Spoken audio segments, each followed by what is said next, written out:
Ladies and gentlemen, the President-elect of the United States, the Honorable Donald John Trump.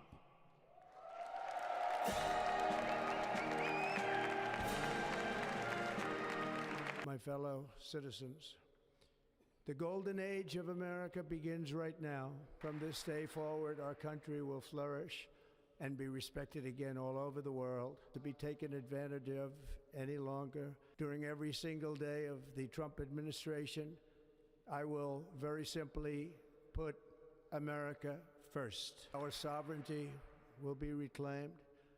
Our safety will be restored. The scales of justice will be rebalanced. The vicious, violent, and unfair weaponization of the Justice Department and our government will end. To create a nation that is proud, prosperous, and free, and far more exceptional than ever before. I return to the presidency confident and optimistic that we are at the start of a thrilling new era of national success. A tide of change is sweeping the country, sunlight is pouring over the entire world, and America has the chance to seize this opportunity like never before. But first, we must be honest about the challenges we face.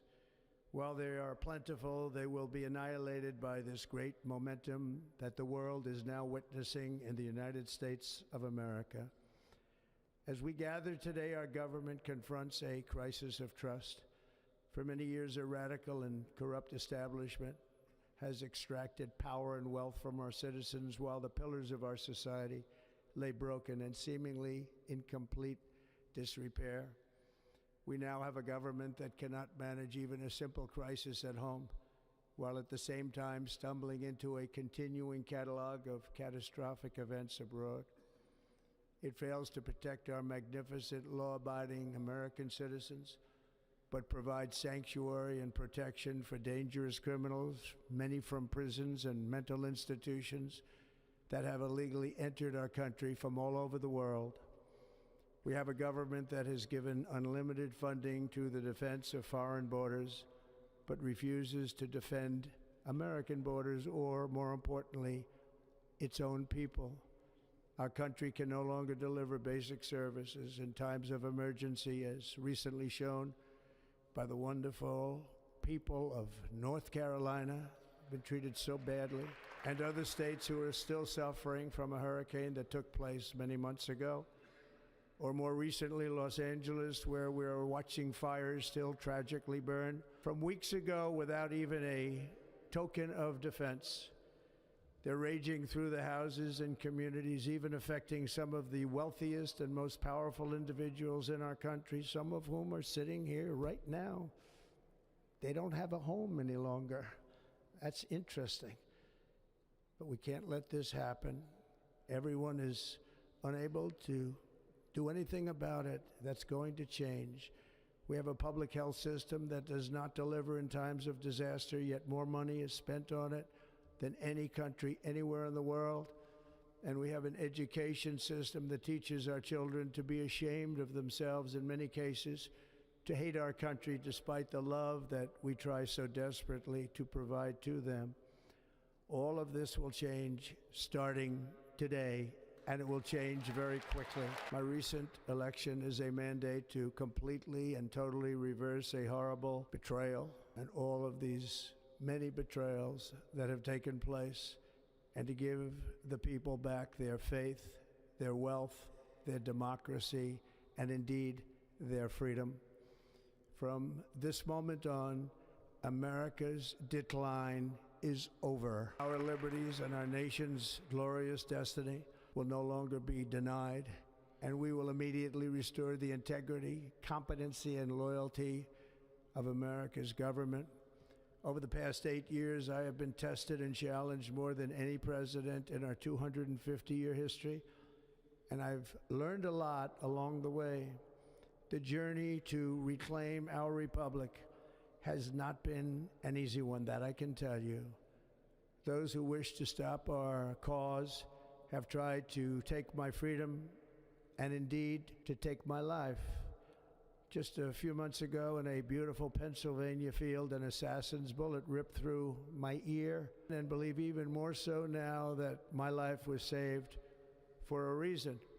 I was saved by God to make America great again. Thank you very much. That is why each day under our administration of American patriots, we will be working to meet every crisis with dignity and power and strength.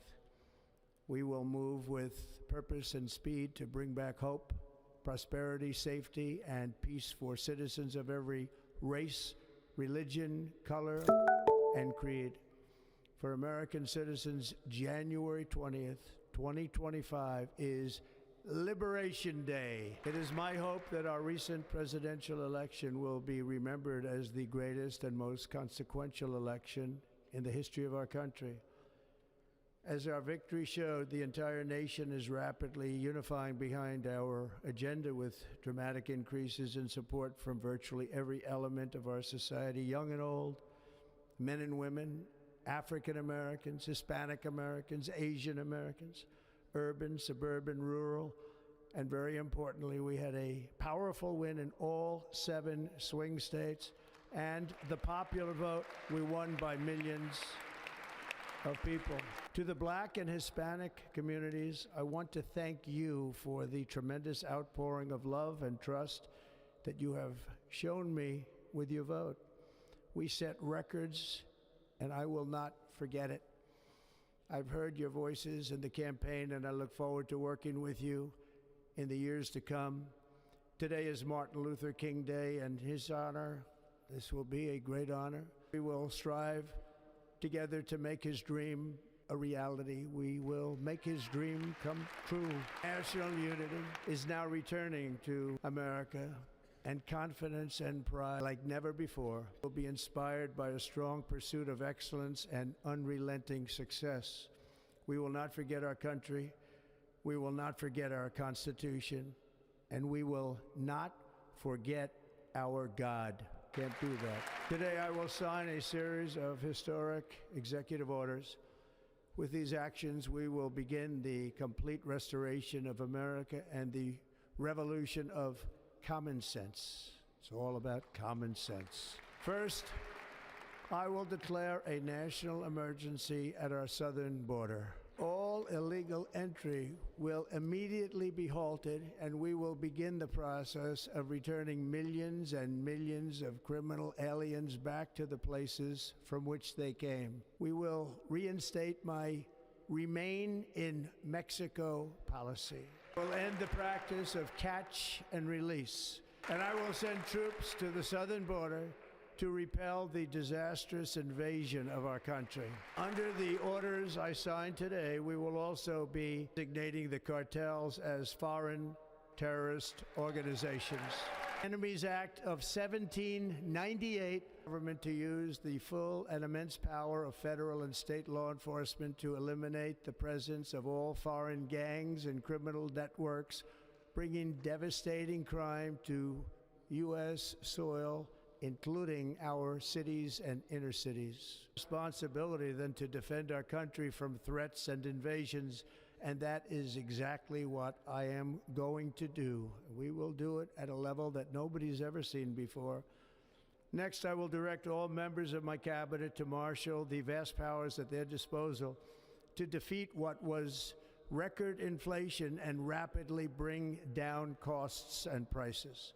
The inflation crisis was caused by massive overspending and escalating energy prices, and that is why today I will also declare a national energy emergency. We will drill, baby, drill. America will be a manufacturing nation once again, and we have something that no other manufacturing nation will ever have, the largest amount of oil and gas of any country on earth, and we are going to use it. We will bring prices down, fill our strategic reserves up again right to the top, and export American energy all over the world. We will be a rich nation again, and it is that liquid gold under our feet that will help to do it.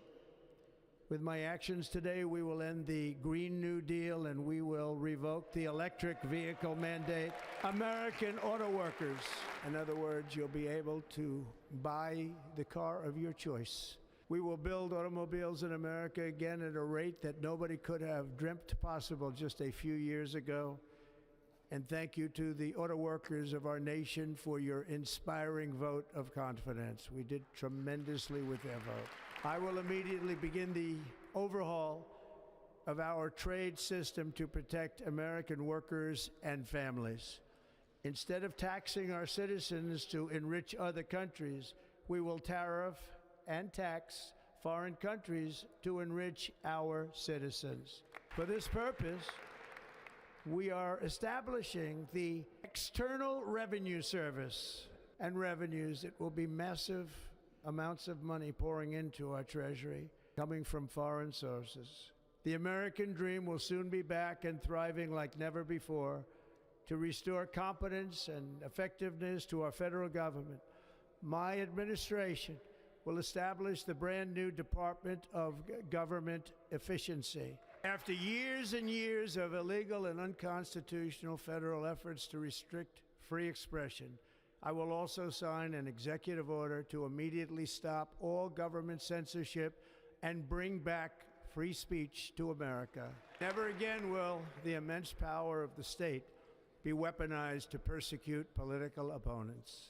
Something I know something about. That to happen, it will not happen again. Under my leadership, we will restore fair, equal, and impartial justice under the constitutional rule of law. Law and order back to our cities. This week, I will also end the government policy of trying to socially engineer race and gender into every aspect of public and private life.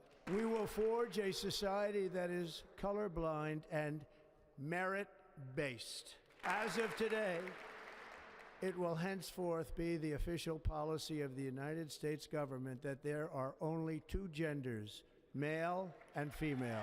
This week, I will reinstate any service members who were unjustly expelled from our military for objecting to the COVID vaccine mandate with full back pay. And I will sign an order to stop our warriors from being subjected to radical political theories and social experiments while on duty. It's going to end immediately. Our armed forces will be free to focus on their sole mission, defeating America's enemies. As ever seen, we will measure our success not only by the battles we win, but also by the wars that we end, and perhaps most importantly, the wars we never get into. My proudest life is that of a peacemaker and unifier. That's what I want to be, a peacemaker and a unifier. I'm pleased to say that as of yesterday, one day before I assumed office, the hostages in the Middle East are coming back home to their families. America will reclaim its rightful place as the greatest, most powerful, most respected nation on earth, inspiring the awe and admiration of the entire world. We're going to be changing the name of the Gulf of Mexico to the Gulf of America, and we will restore the name of a great president, William McKinley, to Mount McKinley, where it should be and where it belongs. President McKinley made our country very rich through tariffs and through talent.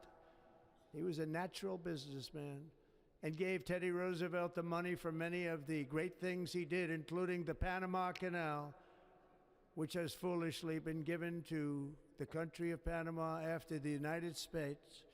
The United States, I mean, think of this, spent more money than ever spent on a project before and lost 38,000 lives in the building of the Panama Canal.